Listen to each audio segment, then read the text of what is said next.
Partie 1. La citadelle. Chapitre 12. Camille croyait n'avoir fermé les yeux qu'une dizaine de secondes lorsqu'elle s'éveilla en sursaut.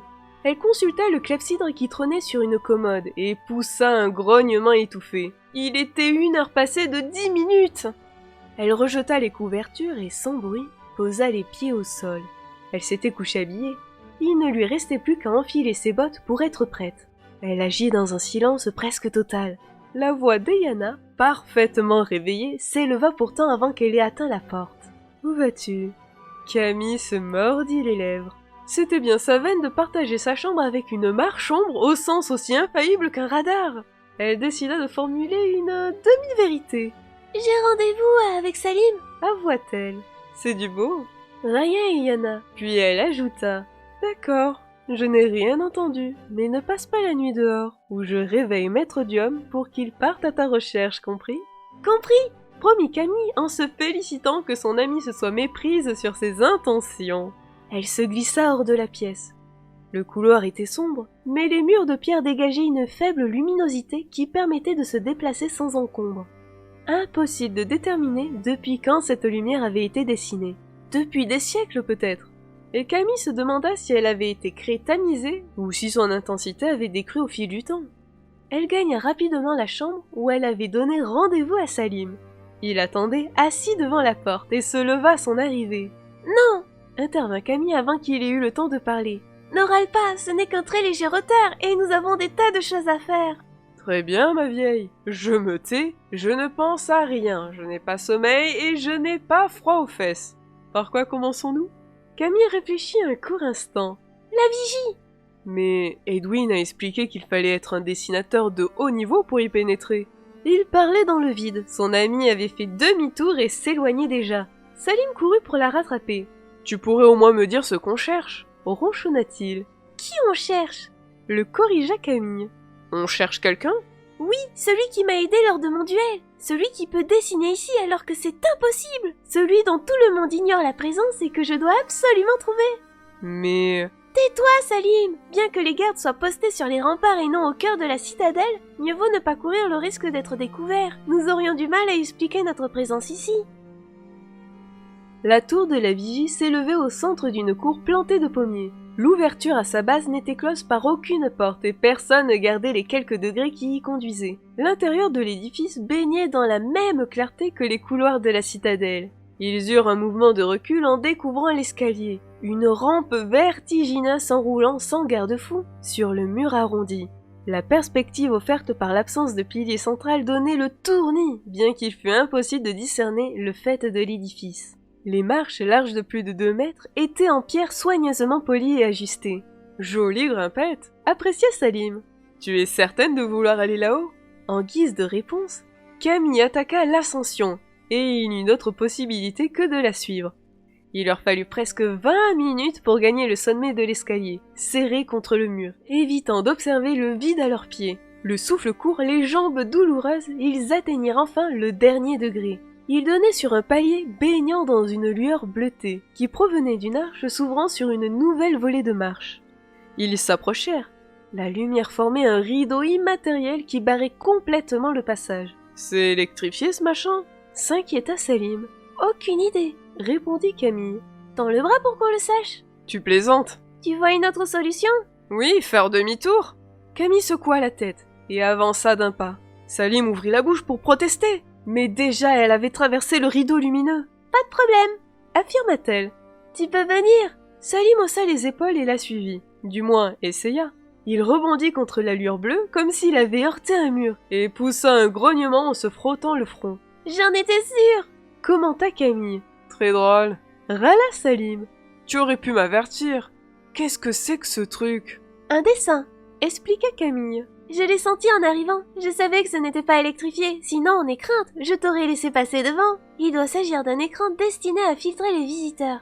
Seuls les dessinateurs de haut niveau peuvent le franchir. Génial. Lâcha Salim. Tu m'expliques à quoi je sers, moi, maintenant ? À m'attendre, rétorqua-t-elle. Avec tes 2 amis, patience et bonne humeur. Salim poussa un soupir résigné. C'est bon, j'accepte le rôle de l'inutile de service. Sois prudente, quand je ne suis plus là pour te surveiller, tu as tendance à faire des bêtises. Camille ne répliqua pas et lui tourna le dos. Devant elle, il n'y avait qu'une dizaine de marches, qu'elle gravit promptement. Elle se retrouva au sommet de la tour, au centre d'une immense pièce circulaire, éclairée par la lueur des étoiles et de la lune. Une coupole transparente remplaçait murs et plafonds, offrant à la vue un panorama merveilleux. Au nord, la chaîne du pôle dressait ses impressionnants sommets enneigés, tandis qu'au sud s'étendait une plaine vallonnée, parsemée d'une multitude de lacs scintillants. À l'ouest, le pôle image traçait une longue ligne sinueuse qui paraissait blanche dans la nuit. Camille s'approcha de la coupole et y posa la main. Son contact la surprit par sa tiédeur et confirma son idée qu'il ne s'agissait pas d'une matière naturelle. Elle reporta son regard au sud, en direction d'Al-Jait, et recula malgré elle. Le paysage nocturne avait bondi vers elle. Avec précaution, elle fit une nouvelle tentative. Elle se rendit compte avec stupéfaction que le dôme jouait le rôle d'une loupe. Elle se concentra sur une portion du pôle image et tout à coup, le fleuve lui parut aussi proche que s'il avait coulé au pied de la citadelle. Elle relâcha son attention et sa vision redevint normale. Pendant quelques minutes, elle s'amusa à explorer le paysage.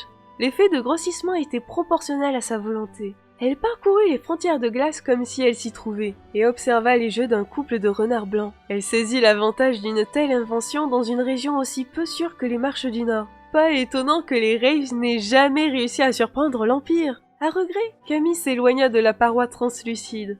La pièce était meublée avec goût. Elle fit rapidement le tour des meubles. Fauteuil de repos, lit double, bahut bas, commode, tout laissait deviner que 2 personnes, certainement un couple, y habitaient. Elle se représenta Elearil Morianval se déplaçant dans cet intérieur.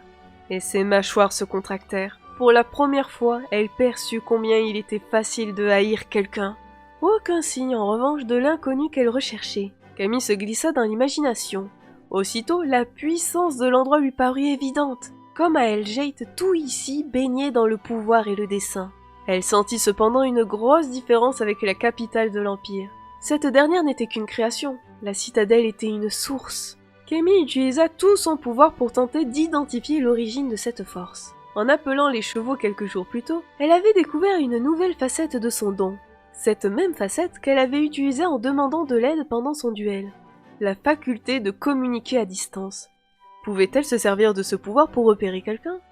À aucun moment Maître Diom ne lui avait parlé d'une telle éventualité. Mais elle ne perdait rien à essayer. Elle balaya la citadelle en tenant son esprit le plus ouvert possible, à l'affût de la moindre perception inhabituelle. Elle insista pendant près d'un quart d'heure. En vain. Elle commença à désespérer lorsque la chance lui sourit. Curieuse, elle voulut savoir avant de renoncer si elle pouvait déterminer la position de Salim. Elle se concentra sur la zone située au-dessous d'elle, et en un éclair eut la réponse à sa question. La source de la puissance de la citadelle n'était pas dans la vigie, mais dans les fondations de la tour. L'endroit dégageait une telle aura de pouvoir qu'il lui était impossible de prospecter plus avant. Il lui fallait se rendre sur place. Elle dévala les degrés qui conduisaient au rideau de lumière bleue, et le traversa. Salim l'attendait en faisant les 100 pas sur le palier. « Pas trop tôt » râla-t-il. « Tu t'étais endormi ?»« Je cherchais mon inconnu. »« Et tu l'as trouvé ?»« Non, mais j'ai sans doute mis le doigt sur l'endroit où il se cache. On y va ?»« Ça roule, ma boule. Je te suis, comme d'habitude. » Ils descendirent l'impressionnant escalier en colimaçon pendant que Camille expliquait à son amie ses découvertes et ses déductions. Ils arrivaient en bas lorsqu'elle conclut. « Voilà, il ne nous reste plus qu'à atteindre les sous-sols. » Salim se frappa la tempe avec un doigt. « Tu as apporté une pelle avec toi, j'espère ? Parce que je vois mal comment tu vas faire pour descendre plus bas que le rez-de-chaussée. »« Je vais emprunter l'escalier. » rétorqua Camille. « Logique, non ?»« Loin de moi l'idée de te contredire, ma vieille. Mais je discerne quand même un problème avec l'escalier. »« Quel problème ?»« Ben, il n'y a pas d'escalier. » Camille observa son amie avec surprise. « Et ça ?» lança-t-elle en montrant le sol. « Qu'est-ce que c'est selon toi ?»« Ma foi, de gros pavés de pierre, pourquoi ?» Camille comprit que Salim ne plaisantait pas. Pourtant, elle distinguait bel et bien une volée de marches s'enfonçant dans l'obscurité. Elle s'approcha de l'ouverture. « Tu es sûre que tu ne vois rien ?»« Rien du tout. » Et là ? Camille posa un pied sur le premier degré. Salim eut un hoquet de surprise. « Tu veux vraiment le savoir ?» demanda-t-il. « Oui. »« Eh bien, ta jambe disparaît dans la dalle jusqu'au genou. »« Et maintenant ?» Camille avait descendu 2 marches de plus. « Arrête !» Salim avait crié. « Ça me file la pétoche de te voir fondre dans le sol. Qu'est-ce que tu fabriques ?»« Il y a un escalier, Salim !» expliqua-t-elle. « Tu ne peux pas le voir, c'est tout. Allez, viens !»« Je ne peux pas le voir, c'est tout. Rien de plus normal selon toi. Ménage-moi, ma vieille, j'ai l'impression de devenir fou. Il fit néanmoins un pas en avant avec précaution. Son pied s'appuya sur les pavés qu'il savait désormais être une illusion. Il y trouva un appui parfaitement réel. Il ne s'enfonça pas d'1 millimètre. Et si on changeait de programme? Ironisa-t-il. J'ai oublié de t'avertir que je ne savais pas nager dans les cailloux. Comme pour donner plus de poids à ses paroles, il sauta sur place 2 ou 3 fois. Un nuage de poussière s'éleva à chacun de ses bonds. Camille remonta les marches qu'elle avait descendues et lui saisit la main. « Ferme les yeux Lui ordonna-t-elle. et fais-moi confiance, on va essayer différemment. » C'est injuste, Protesta Salim. Tu sais bien que si tu me prends par les sentiments, je suis capable de te suivre comme un aveugle jusqu'au bout du monde. Encore plus loin peut-être. Tu joueras une autre fois au poète. Se moqua gentiment Camille. On y va? Elle le guida avec douceur et stupéfait, Salim sentit un premier degré sous ses pieds, puis un deuxième. N'ouvre pas les yeux, Le prévint Camille. nous n'avons pas encore dépassé le niveau du sol.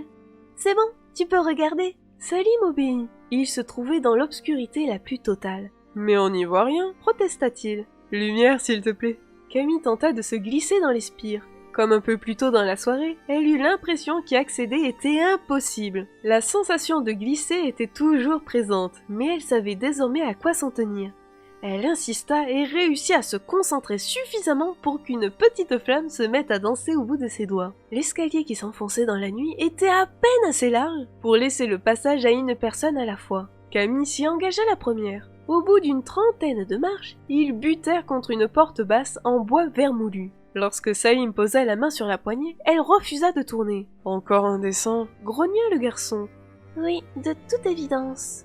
murmura Camille. Et je ne sais pas du tout comment faire pour l'ouvrir. À cet endroit de la citadelle, l'imagination est aussi accessible que le sens de l'humour de Maître Duham quand on lui marche sur le pied. tu as pourtant créé une flamme. Avec beaucoup de difficultés. Impossible de dessiner autre chose. On peut toujours essayer les vieilles méthodes. Proposa Salim. C'est-à-dire? En guise de réponse, il prit de l'élan et donna un bon coup d'épaule contre la porte. Il rebondit avec un bruit sourd, qui fut suivi d'un gémissement. Le battant semblait près de s'écrouler de vétusté, mais il était aussi solide qu'un mur d'acier. Raté! Constata Salim en se frottant l'épaule. Il faut tenter autre chose. Oui. Acquiesça Camille. Mais quoi? Et si vous frappiez poliment? J'ai entendu dire que ça se faisait. La voix avait résonné autour d'eux, et ils sursautèrent avant de se regarder indécis. Finalement, Camille avança le doigt et donna 2 légers coups contre le bois. Avec un grincement, la porte s'ouvrit.